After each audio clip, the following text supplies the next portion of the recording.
Hello everyone, நம்ம customer ஒருத்தர் நம்மக்கிட்ட 250 grams mixed dry fruits and nuts order கொடுத்துருந்தாரு. இதில் என்ன ஸ்பெஷல் அப்படின்னா, இந்த 3 பேக்கையும் அவர் கிஃப்ட் ராப் பண்ணி தர சொல்லி கேட்டார். அதுக்காக நான் பண்ண பேக்கிங் வீடியோவை தான் இப்போ நீங்கள் பார்க்க போகிறீங்க. நம்ம கஸ்டமர் நம்மக்கிட்ட நம்மளுடைய பவுச்லேயே கிஃப்ட் ராப் பண்ண சொல்லி கேட்டதுனால இந்த முறை கிஃப்ட் பாக்ஸ் எதுவுமே யூஸ் பண்ணாமல் பவுச்சையே நம்ம அப்படியே கிஃப்ட் ராப் பண்ணி கொடுத்தோம். அது நம்ம எப்படி பண்ணோன்னு இப்போ பார்க்கலாம். இந்த பேக்கிங் நம்ம பவுச்சில் பண்ணுறதுனால இது கொஞ்சம் கேர்ஃபுல்லாக தான் பண்ணணும். ஏன்னா சம்டைம்ஸ் நம்ம பவுச்சை பேக் பண்ணும்போது அது க்ளம்ஸி ஆகிறதுக்கு வாய்ப்பு இருக்குது. அதுக்காக நான் ஆரிகாமி பேப்பர் பேக் மெத்தட் தான் ஃபாலோ பண்ணேன்.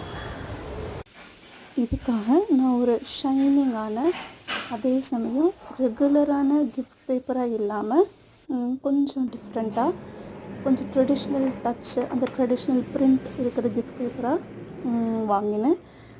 அதை இந்த மாதிரி ஆரிகாமி பேப்பர் பேக் மெத்தடில் மேக் பண்ணிவிட்டு அதில் நம்மளுடைய பவுச்சை இன்சர்ட் பண்ணியாச்சு.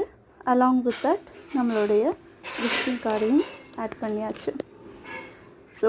இந்த பேக்கை க்ளோஸ் பண்ணிவிட்டு இதில் போவையும் அட்டாச் பண்ணியாச்சு.